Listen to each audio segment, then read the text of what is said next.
वातावरण तयार झालेलं असेल ही शुगर आपल्याला कमवायची आहे आणि त्यासाठी हे मंदिर आपल्याला उभं करायचंय। आज आम्ही आमच्या डोळ्यानं बघतोय जिथं जिथं स्वामींचं केंद्र आहे, जिथं जिथं स्वामींचं मंदिर आहे, ज्येष्ठ लोक येतात, एकत्रित बसतात, गप्पा टप्पा चालतात। त्या गप्पा कशाचा असतात? स्वामींची सेवा केल्यावर हा अनुभव आला, स्वामींची सेवा केल्यावर तो अनुभव आला, त्याला चांगली नोकरी लागली, वाया गेला होता कार्ड पण आता सुधारलं। कुठं आल्यामुळं? स्वामींच्या मंदिरात आल्यामुळं। लक्षात ठेवा, हे परिवर्तन आपल्याला ह्या निडरच्या मंदिराच्या माध्यमातून आपल्या गावात करायचं आणि त्यासाठी हे मंदिर होणं ही काळाची गरज आहे, लक्षात ठेवा। आणि खटाव तालुक्यामध्ये हे सर्वात मोठं मंदिर आपल्या गावात उभं राहतंय, त्याहून आपली पुण्य किती मोठी मला सांगा। आज मला तुम्हाला काय सांगायचंय, तुम्ही थोडासा विचार करा, केंद्रात येण्या अगोदरचे दिवस कसे आपले होते आणि केंद्रात आल्यानंतरचे दिवस आपले काय आहेत हे नव्यानं सांगायची गरज नाही, लक्षात ठेवा। त्यामुळे आता खऱ्या अर्थानं मला तुम्हाला एवढंच सांगायचंय, बर आपल्या निडर गावामध्ये मंदिर होतंय, केंद्र होतंय, हे सगळ्या गावाला माहितीये का नाही माहिती हो? गावात एक असं घर शिल्लक नसेल की त्याला माहिती नसेल हरिश्चंद्र खुसपेंनी स्वामी समर्थांच्या मंदिराला जागा दिल्या आणि तिथं मंदिर होतंय। लक्षात ठेवा, मला तुम्हाला काय सांगायचंय, पण तरीही लोक आपली मजा बघतात, कारण मराठीत असं म्हटलं जातं, जिथं पिकतं तिथं विकत नाही। अहो किती मोठा योगायोग मागच्या आठवड्यात, लक्षात ठेवा, अक्कलकोटला आम्ही काही कारणास्तव गेलेलो होतो, योगायोगानं आपले चंद्रकांत दळवी साहेब पण तिथं, हरीश भाऊ पण तिथं, आम्ही पण तिथं, योगायोगानं स्वामींची पूजा करण्याचा योग आला आणि तिथं अक्कलकोट मध्ये आम्ही सांगितलं की निडर एवढा मोठा दरबार उभा होतोय, त्यावेळी त्यांनी आमच्या हरीश भाऊंचा तिथं अक्कलकोट मध्ये सत्कार केला। लक्षात ठेवा, मला तुम्हाला काय सांगायचंय, तुम्ही कदाचित तो व्हिडिओ पण बघितला असेल, आज आपल्या निडरची माती अक्कलकोट पर्यंत पोहोचली, ही पुण्याई कुणाच्या आशीर्वादाची होती? स्वामींच्या आशीर्वादाची होती। मग त्याची जाण आपणाला असली पाहिजे का नाही? आता मी लय वेळा हरीश भाऊंना किंवा इथल्या सेवेकरांना असं म्हटलेलं आहे, मला माहिती नाही पण मी लय वेळा असं ऐकून आहे की निडर गावात एवढा पैसा आहे, फक्त बाहेरच काढला पाहिजे। आता किस्ताय मला माहिती नाही, लक्षात ठेवा, तुम्हालाच माहिती, पण ज्यांच्याकडे आहे ती काही सोडत नाही, ती म्हणते ते आम्हाला द्यायचा नाही। तुम्हाला एकच सांगतो, बघा, कुणी कुठे दान करावं हा ज्याचा त्याचा प्रश्न आहे, आपण त्यांना सांगू शकतो का?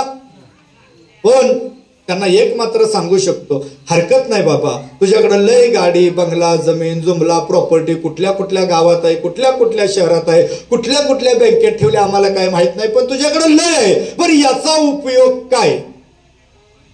बघा, साधा प्रश्न आहे, याचा उपयोग काय? दररोज संध्याकाळी झोपायचं, स्वप्न पडतात, आज धाड पडल का उद्या धाड पडल, धरूनच नेल्यावर करायचं काय? बघा, मला तुम्हाला काय सांगायचंय, पैसा भरपूर आहे, सगळं आहे, पण दान करण्याची वृत्तीच नाही असं समजून चाला। जाताना वरती काही घेऊन जाणार आहे का? नाही जाणार। पण माणसं पैसे बँकेत ठेवतात आणि ते बँकेत ठेवल्यावर एखादा माणूस निघून जातो, त्यावेळी ते पैसे नको तिथंच जातात। मला तुम्हाला काय सांगायचंय, आहे तोपर्यंत दान धर्म करा, चांगल्या कामाला हातभार लावा। काय सांगावा, लय पैसेवाला पण देव मानत नाही, दान करत नाही, त्याला एकच सांगा, अरे बाबा नको एवढा अहंकार बाळगू, माणसाची गॅरंटी नाही। काय सांगावं, आज रात्री तू झोपला, तुला वरनं जर फोन आला, आजच्या रात्री तुम्ही भाड्याच्या गाडीतनं निघायचंय, पैसा इथं तू वरती करायचं काय? लक्षात ठेवा, एवढं सोपं राहिलेलं नाही। म्हणून आमच्या निडरवासियांना सांगणं आहे की आता थांबू नका, अहो आमच्या मुक्ताई सारखं तुम्ही काम करा, आमच्या मासाहेब जिजाऊन सारखं तुम्ही निडर गावात तरी कार्य करा। अहो या महाराष्ट्राच्या भूमीला 4 भावंड लाभली, वारकरी संप्रदायाची पताका या भारत भूमीमध्ये त्यांनी रोवली आणि लोकांमधला हरवलेला आत्मविश्वास त्यांनी या 4 भावंडांनी जागा केला। लक्षात ठेवा, आमच्या महिला कमीत कमी निडर मधला तरी आत्मविश्वास जागा करू शकतात। ही 4 भावंड कोण आहेत नव्यानं सांगायची गरज नाही, निवृत्तीनाथ, ज्ञानदेव, सोपानदेव आणि मुक्ताई। अहो काय सांगावं त्यांच्याबद्दल? लक्षात ठेवा, ज्यांनी खऱ्या अर्थानं अध्यात्माची कास आमच्यापर्यंत पोहोचवली, म्हणून आम्ही इथं मंदिरात येऊन बसलोय। अहो 1400 वर्ष जगलेला चांगदेव 1400 वर्ष जगलेले चांगदेव 14 वर्षाच्या मुक्ताईचं गुरुपद घेतात. मग मुक्ताईनं आमच्या गावागावात कार्य केलं असेल हे नव्यानं सांगण्याची गरज नाही. पण आमची आजची 21 वर्षाची मुक्ताई काय करते आम्हालाच कळत नाही. ती आई बापालाच म्हणते माझी गॅरंटी धरू नका, मी हाय का नाही सांगू शकत नाही. मला तुम्हाला काय सांगायचंय, आम्ही वाईट बोलतोय हा भाग नाही लक्षात ठेवा. पण आज आमच्या या चारी भावंडांनी काय केलं, गावागावात जायची, लोक एकत्रित करायची, ज्यांची मनं त्या ठिकाणी दूषित झालेले आहेत, ज्यांचा आत्मविश्वास हरवलेला आहे, त्यांना पुन्हा एकत्रित आणून ध्यान धारणेद्वारे आणि प्रवचनाद्वारे त्यांच्यातला हरवलेला आत्मविश्वास जागा करायचे. या चारी भावंडांनी हेच कार्य केलं. आमच्या मासाहेब जिजाऊंनी छत्रपती शिवाजी महाराजांना खऱ्या अर्थानं कसं घडवलं ही सांगायची गरज नाही.